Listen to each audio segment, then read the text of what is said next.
It's great to be speaking with the New South Wales Farmers President. I was going to say Vice President Xavier, but as it tends to happen in organisations, that's sometimes the next step to take over as President. Yes, that's correct. Good morning, Ricky. And James Jackson, we used to speak to regularly in his role as President. We've spoken with you as well on some topics too. James has done a great job as the former President.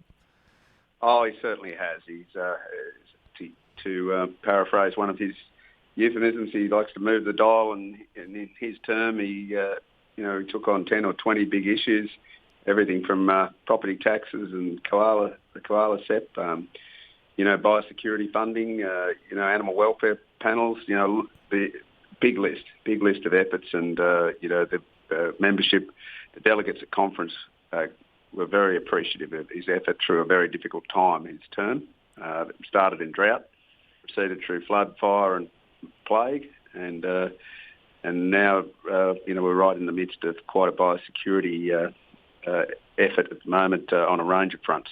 Yep, well, we'll talk about biosecurity in a moment. Very important topic, and certainly he has done some great work, James Jackson, to give that a profile in the political and lobbying area. But the structure of things, is there a sort of regular period in terms of when a president has their term conclude? There was nothing sort of unusual about the fact he concluded his presidency during the week's conference? Oh, not at all. Within our association, the members have determined that there is a total number of terms of 2 by 2 years. So the maximum that someone as president can serve is 4 years, and James did that. And, starting off in 18 in drought, as I described, moving through to the dynamics now. So he's had a heck of a time and put his best foot forward. And, I think the delegates were just so happy to get back together face-to-face, debate policy and get a good process for their issues, and to give James a rousing send-off as well. That's fantastic. Now, Xavier Martin, the new president, just briefly tell us about yourself, where you farm, what you're involved in.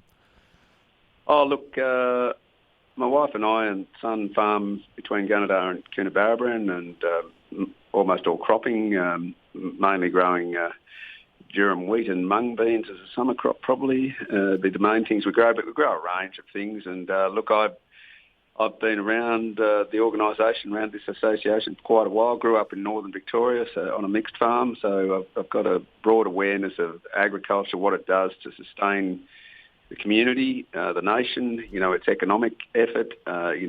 We've all got the same interests in having good food and good fibre, so we're fed and clothed appropriately, and that goes to the heart of why the community relies on farmers. Yeah, now James Jackson, I don't suspect we've heard the last of him, by the way. I reckon he'll have a few more things to say in the future, but one of his parting comments was about the level of agricultural support here in Australia compared to other countries. I guess biosecurity is a good illustration, isn't it, and the investment needed to make sure we've got our farmers in the best position to export. Oh, absolutely. And this island, Australia, there's about 2,000 pests and diseases that we don't have, that are overseas. And they're a big part of our advantage in clean, healthy animals, healthy plants, clean, it's a really important part of what we do and how we do it. It's one of the few competitive edges we've got, because we do not have the massive subsidies that some of those mega economies provide to their food and fibre production.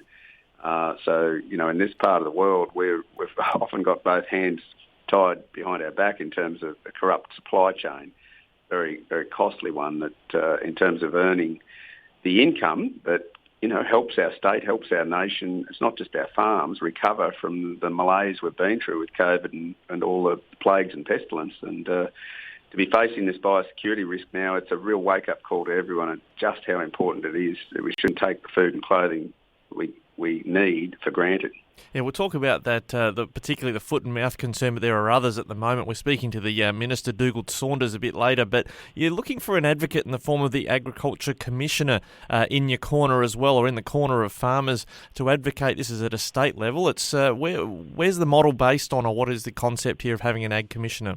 Oh, look, we've always welcomed the fact that we have now got an Ag Commissioner, but we were promised an independent Commissioner that was going to, in our view, be able to hold performance to account from government and bureaucracy. And certainly that's what we were promised about 3 or 4 years ago, in our view. So we've been very keen, even though we heard from the Ag Commissioner at our conference, from Darryl Quinlivan, and he was well received. He gave a detailed report, covered off a lot of his activity and process and the plans he has for the future. But nevertheless, our members and our policy has been quite clear that we expect that to be independent of the bureaucracy, and so we've been calling for that for some time. Yeah, I guess that's the value in a role like that, is that whilst let's look at foot and mouth disease, for instance, you've had the National Party federally and Labor sort of sparring over what should or shouldn't be done, and that becomes sometimes politicised. Having an Ag Commissioner, regardless of who's in office, would provide some continuity, I imagine, about what the key topics are that need advocacy. Oh, that's right. They need to be have wide-ranging powers and knowledge and competence to source the advice that we believe can be given without fear or favour to government, and facilitate the sort of coordination and partnership we want with the landscape, with the environment and agriculture. And at the moment, whilst ever the Commissioner is just embedded in the department, we don't see that necessary level of independence. Now, looking at the foot and mouth disease situation, as we've been at pains to sort of clarify and get confirmation from our livestock groups in particular, there are no active cases here in Australia. There's been some, I guess, sensationalist reporting about what has been detected in Australia, but even so, is the level of detection up to scratch here in Australia at the moment? Oh, look, we've got a lot of confidence in the way in which the plans and the programs, the deeds, if you like, there's a lot of process around what we do and how we do it. We're very supportive of a national approach. We're not supportive at all of these firelighting headlines that just serve as clickbait and really are there with malice, causing concern right around the globe as to whether Australian food is, whether we've got this infection or not. The reality is we don't have it, and we're working hard to keep it out. We're taking all the steps as have been planned. We've done simulations, endless preparations to try and get everything right. It doesn't mean we can't do more, and that'll be considered on a day-by-day or no doubt a minute-by-minute process by those that are in those responsible roles. But we've got a heightened awareness, that's for sure. We've had Japanese encephalitis come down from the tropical zone down through the temperate zone to the Victorian border. Through the piggeries in recent months. That's right. And we obviously had varroa mite in recent weeks that's hopefully been contained and eradicated as we speak in honeybees. So we've had those two live experiences right now of what we do and how we do it. And, we've got to keep on task with these major threats of foot and mouth and lumpy skin disease. So they're absolute shockers.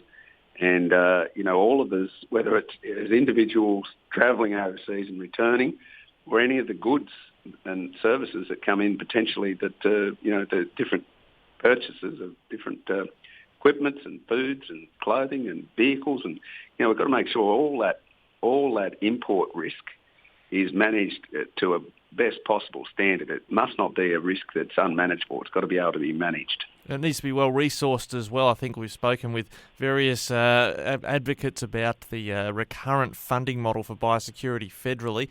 David Littleproud, the National Party leader, has said, look, they were working on it, but they had put it on hold due to the pandemic. With all this online ordering, we're seeing a boom in e-commerce. There's a whole lot more containers coming in. I would have thought that's a threat, particularly when it comes to something like varroa mite. Oh, look, our members are really concerned about what's been done, and certainly questions arise over the federal effort. I think there's a strong recognition of the investment that has been made at state level here in New South Wales. I think, it's to be commended the way the Perrottet Tool government's made progress on that, led by Dougal Saunders in Ag. There's been a strong investment from their budget recently. And, even this week there's been leadership around the issues of traceability with sheep and goats. So that's to be commended. So we're making good progress. Absolutely. Well, Xavier, you've been generous with your time, and we've got plenty more to talk about, especially with a state election coming in New South Wales. Thanks for joining us today here on Flow. Thanks very much, Ricky.